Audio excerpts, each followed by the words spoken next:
야훼는 자비로우시며 은혜로우시며 노하기를 더디하시며 인자하심이 풍부하시도다. 항상 경책지 아니하시며 노를 영원히 품지 아니하시리로다.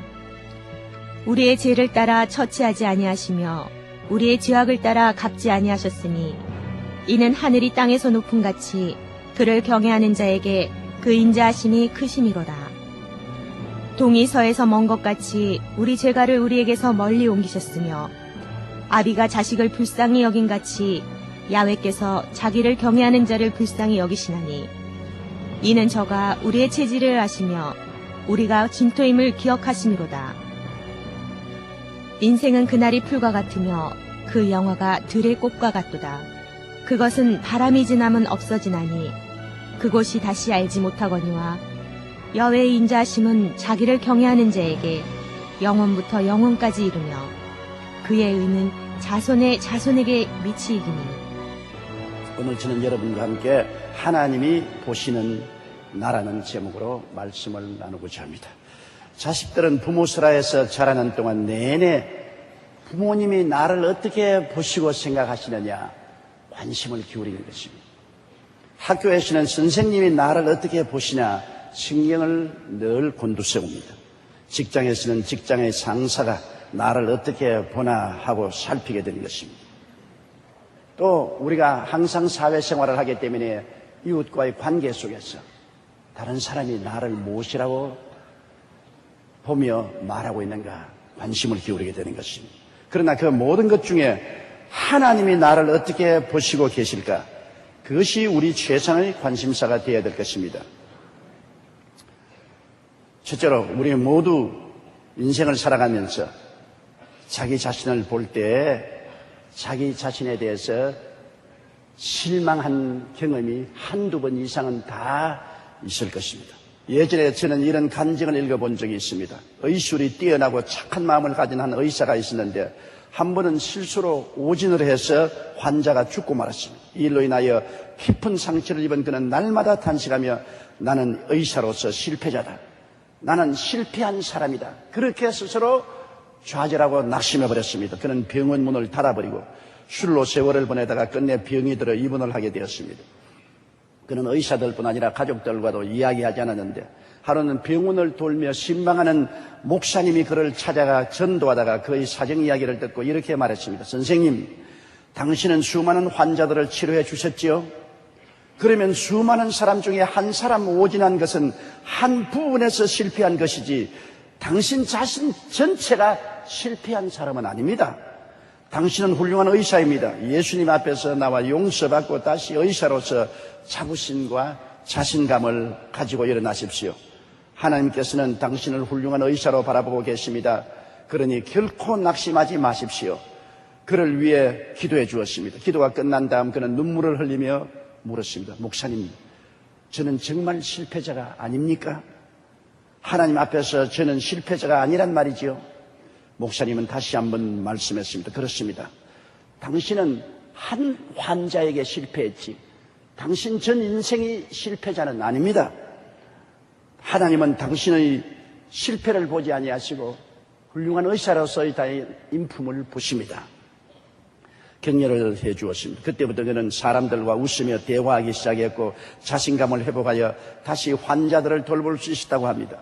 우리는 때로 좌절하여 비참한 심정을 갖기도 합니다. 그러나 그 좌절케 하는 일만을 생각하여 낙심하면 절대로 안 됩니다. 왜냐하면 하나님께서는 우리가 가진 장점들을 보고 우리를 평가해 주시기 때문인 것입니다. 하나님은 결코 여러분의 잘못한 점을 꼬집꼬집 캐어서 비평하지 않습니다. 여러분 많은 결점이 있음에도 불구하고 여러분 속에 장점이 있는 것을 택하시고 그를 보고 평가해 주시는 것입니다. 태산만한 돌멩이와 흙더미가 있습니다. 광산에 가면 이러한 것을 흔히 볼 수 있지 않습니까? 그러나 광물을 캐는 사람은 그 흙더미나 돌멩이를 보고 평가하지 않고 그 많은 흙더미와 돌머리를 캐낸 그 가운데 있는 광석을 캐내어서 그곳에 있는 은이나 금이나 보석을 귀하게 여기시는 것입니다. 우리는 비록 흙더미가 많고 돌멩이가 많은 인생 같지만은 우리 속에 하나님은 보화를 발견하시는 것입니다. 그 적은 보화를 보고 평가하시고 우리를 사랑해 주시는 것입니다. 마귀는 우리의 장점을 짓밟아버리고 우리의 약점을 과대 포장하여 공격합니다. 요한계시록 12장 10절에 우리 형제들을 참수하던 자 곧 우리 하나님 앞에서 밤낮 참수하던 자라고 말했습니다. 마귀는 하루도 쉬지 않고 밤이나 낮이나 우리의 결점을 덜추어냅니다. 우리의 잘못을 덜추어내고 우리를 참수하고 우리를 낙심시키려고 하는 것입니다. 욥에게 마귀가 와서 뭐라고 했습니까? 하나님이 마귀를 보고 이 세상에서 이렇게 순전하고 정직하며 하나님을 경외하고 악에서 떠난 자를 보았느냐가 욥을 칭찬했어요. 하나님은 욥의 장점을 보았습니다. 욥에게 많은 약점이 있었습니다만 그를 하나님 제껴놓고 욥을 보시고 순전하고 정직하며 하나님을 경외하며 악에서 떠난 자가 없다고 말할 때 사탄은 고개를 설레설레 흔들면서 그렇지 않습니다. 하나님께서 욥이 하는 모든 소유물을 복주시기 때문에 욥이 하나님을 경외하지 않습니까? 다 이에 타산이 되기 때문에 하나님을 섬기는 겁니다. 욥의 재산을 빼앗아 보세요. 당장 돌아서서 욥이 하나님을 욕할 것입니다. 마귀는 어찌하는지 욥의 결점을 지적해서 하나님의 징계를 받게 하려고 애를 썼습니다. 이처럼 하나님이 보시는 것은 언제나 우리의 장점을 보시려고 하고 마귀는 우리의 결점을 보아서 우리를 낙심시키려고 합니다. 야훼는 야곱의 허물을 보시지 않으신다고 말했습니다. 불순종과 불신앙으로 얼룩진 이스라엘을 하나님은 모압 왕 발락 앞에서 이방 선지자 발람을 통하여 말씀하셨습니다. 이스라엘 백성이 광야를 지나오면서 얼마나 하나님을 슬프게 했습니까? 불순종, 불신앙, 반역으로 여러 번 하나님을 노하게 하셨습니다. 이스라엘이 가나안 땅 변경에 와서 모압을 침략하려고 할 때 모압 왕 발락이 너무나 겁이 났습니다. 이방인 선지자 발람을 청에다가 이스라엘을 저주해달라고 했었습니다. 발람이 이스라엘을 저주하기 위해서 발락이 만든 제단 앞에 섰을 때 하나님의 성령이 이방 선지자 발람에게 임하여서 뭐라고 말한 줄 압니까? 그렇게 불순종과 불신앙으로 얼룩진 이스라엘을 하나님은 모압 왕 발락 앞에서 긍정적으로 말씀했습니다. 민수기 24장 18절로 24절에 발람이 노래를 지어 가로되 발락이여 일어나 들을지어다. 십보로의 아들이여 나를 자세히 들으라. 하나님은 인생이 아니시니 시근치 않으시고 인자가 아니시니 후회가 없으시도다. 어찌 그 말씀하신 바를 행치 않으시며 하신 말씀을 실행치 않으시랴. 내가 축복의 명을 받았으니 그가 하신 축복을 내가 돌이킬 수 없도다. 야훼는 야곱의 허물을 보지 아니하시며 이스라엘의 패역을 보지 아니하시는 도다라고 말하는 것입니다. 그렇게 허물이 많고 패역이 많지만은 하나님 앞에서는 원수 모압 왕 발람 앞에서 선지자 발락을 통하여 말씀하시기를 야훼는 야곱의 허물을 보지 아니하시며 이스라엘의 패역을 보지 아니하신다고 말씀한 것입니다. 하나님은 여러분의 허물을 보시려고 하지 않습니다. 여러분의 패역을 보시려고 하지 않습니다. 여러분 속에 그래도 하나님을 사랑하고 순종하려는 그 장점의 불씨를 보시고 그를 살리려고 하시는 것입니다. 마귀는 항상 여러분의 허물을 들추어내고 패역을 들추어내어서 파멸시키고 좌절시키려고 한다는 것을 잊지 말아야 될 것입니다. 하나님은 우리를 긍휼히 여기신다는 것을 오늘 시편 말씀을 통해서 읽지 않았습니까? 다시 한번 들어보십시오. 시편 103편 8절로 17절입니다. 야훼는 자비로우시며 은혜로우시며 노하기를 더디하시며 인자하심이 풍부하시도다. 항상 경책지 아니하시며 노를 영원히 품지 아니하시리로다. 우리의 죄를 따라 처치하지 아니하시며 우리의 죄악을 따라 갚지 아니하셨으니 이는 하늘이 땅에서 높음같이 그를 경외하는 자에게 그 인자하심이 크심이로다. 동이 서에서 먼 것 같이 우리 죄가를 우리에게서 멀리 옮기셨으며 아비가 자식을 불쌍히 여긴같이 야훼께서 자기를 경외하는 자를 불쌍히 여기시나니 이는 제가 우리의 체질을 아시며 우리가 진토임을 기억하심이로다. 인생은 그날이 풀과 같으며 그 영화가 들의 꽃과 같도다. 그것은 바람이 지나면 없어지나니 그곳을 다시 알지 못하거니와 야훼의 인자하심은 자기를 경외하는 자에게 영원부터 영원까지 이르며 그 의인은 자손의 자손에 미치리니라고 말씀한 것입니다.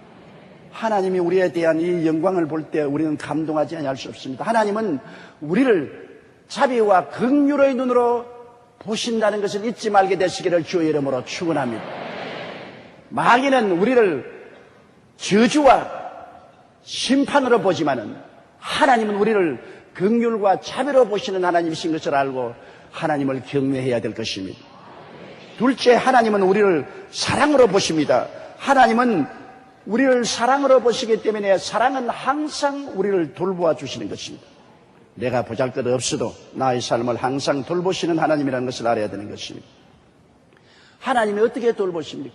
부모가 자식을 사랑하기 때문에 자식을 위해서 모든 것을 예비하시며 돌보지 않습니까? 성경에는 자식이 부모를 위해서 예비하는 것이 아니라 부모가 자식을 위해서 예비한다고 말하는 것입니다. 하나님께서는 성경에 아담을 위해서 천지와 만물을 예비하시고 상함도 해함도 없는 아름다운 에덴 동산을 예비하신 것을 알 수 있습니다. 아담을 지어놓고 너 인생은 너가 살아라, 이마에 땀을 흘리고 고생하며 살아라고 말씀하지 않았었습니다. 아담을 지으시기 전에 하늘과 땅과 세계와 그 가운데 모든 것을 예비하시고 아름다운 에덴을 예비하셔서 아담이 평안하게 살 수 있도록 해주신 것이 하나님의 사랑이요 돌보심인 것입니다. 창세기 2장 8절에 야훼 하나님이 동방의 에덴의 동산을 창설하시고 그 지으신 사람을 거기 두셨다고 말한 것입니다. 사람들이 다 패역해서 하나님을 반역하고 사탄의 편이 되었을 때 하나님을 경외하는 노아와 그 8 식구를 위해서는 하나님께서 사랑으로 돌보셨습니다. 방주를 예비해 주셨습니다. 홍수가 와서 땅을 음습할 때 거기에서 피할 수 있도록 방주를 예비하신 것입니다. 히브리서 11장 7절에 믿음으로 노아는 아직 보지 못하는 일에 경고하심을 받아 경외하심으로 방주를 예비하여 그 집을 구원하였으니 이로 말미암아 세상을 정죄하고 믿음을 쫓는 의의 후사가 되었느니라.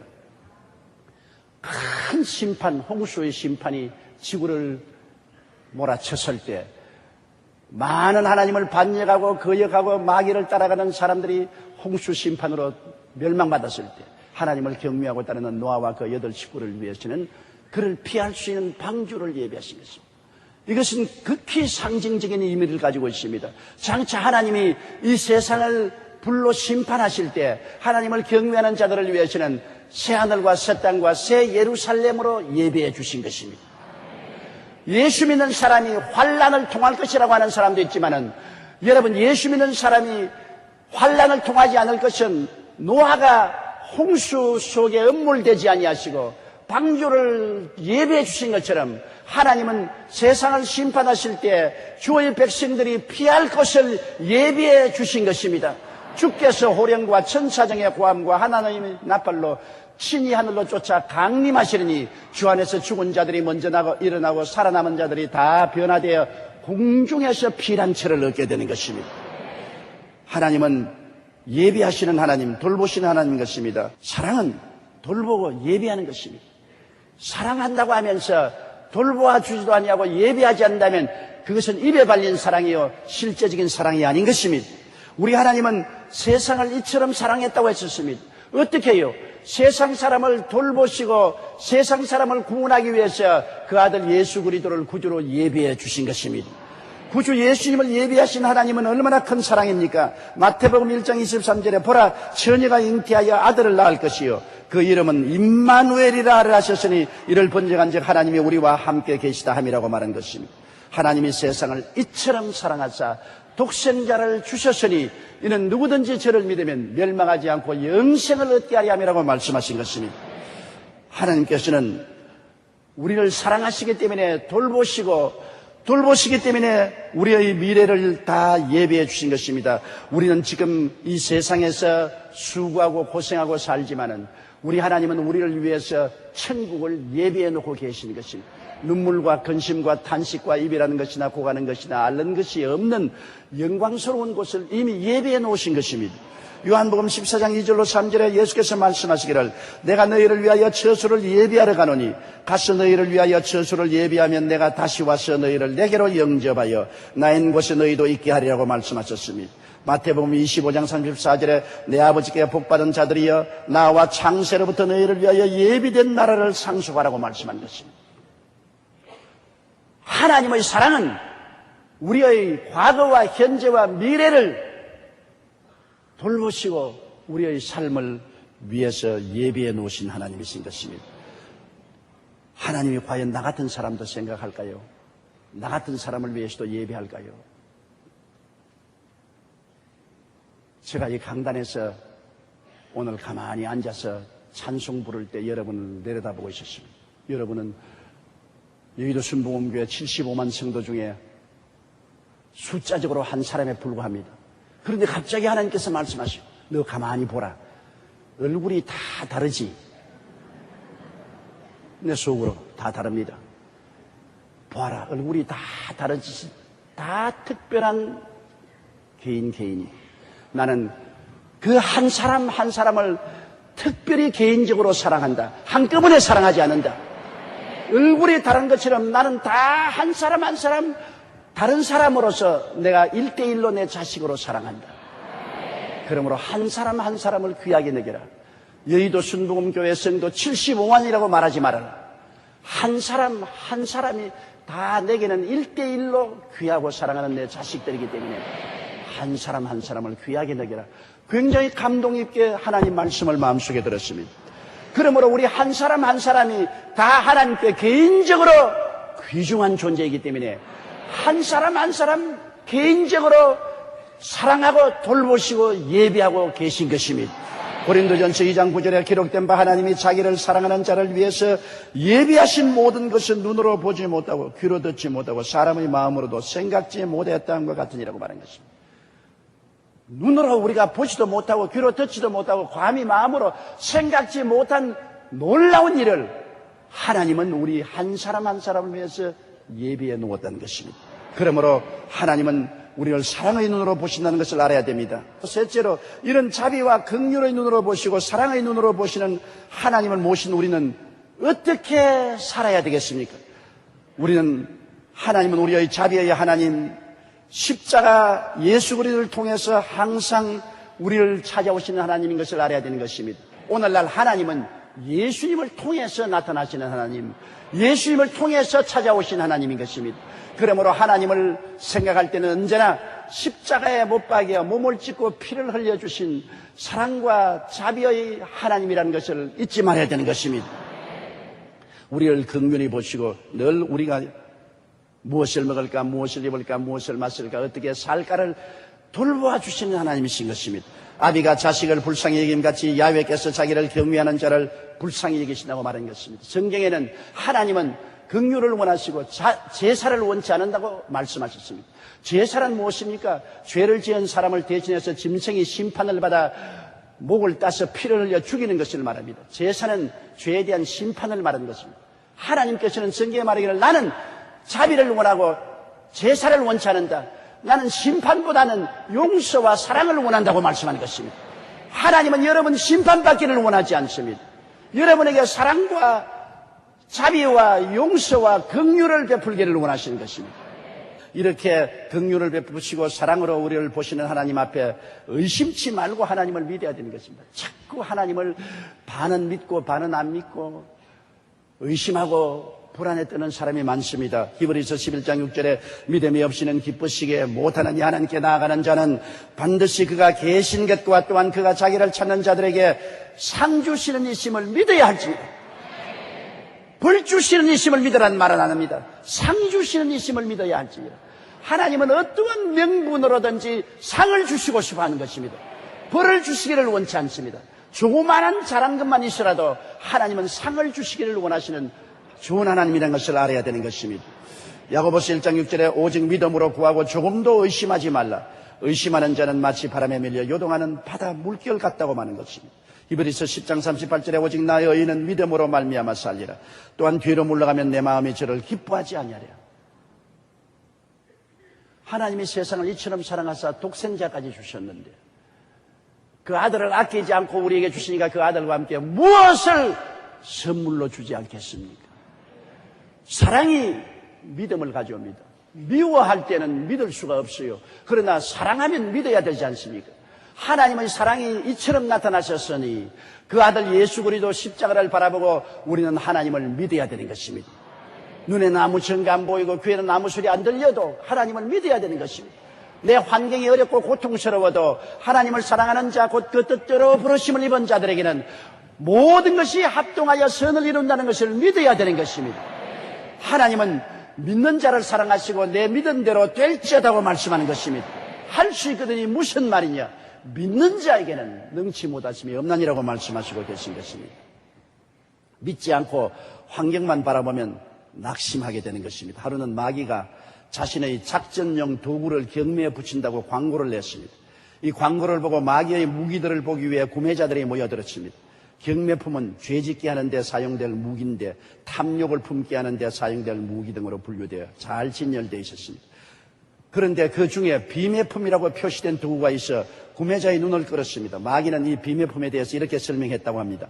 다른 도구는 다 팔 수 있지만 이것만은 팔지 않습니다. 이것은 우리의 가장 강력하고 비밀스러운 무기이기 때문입니다. 이 무기의 이름은 낙담인데 이 낙담을 가지고 사람의 마음을 뚫고 들어가기만 하면 인격과 생활을 마음대로 파괴할 수 있습니다.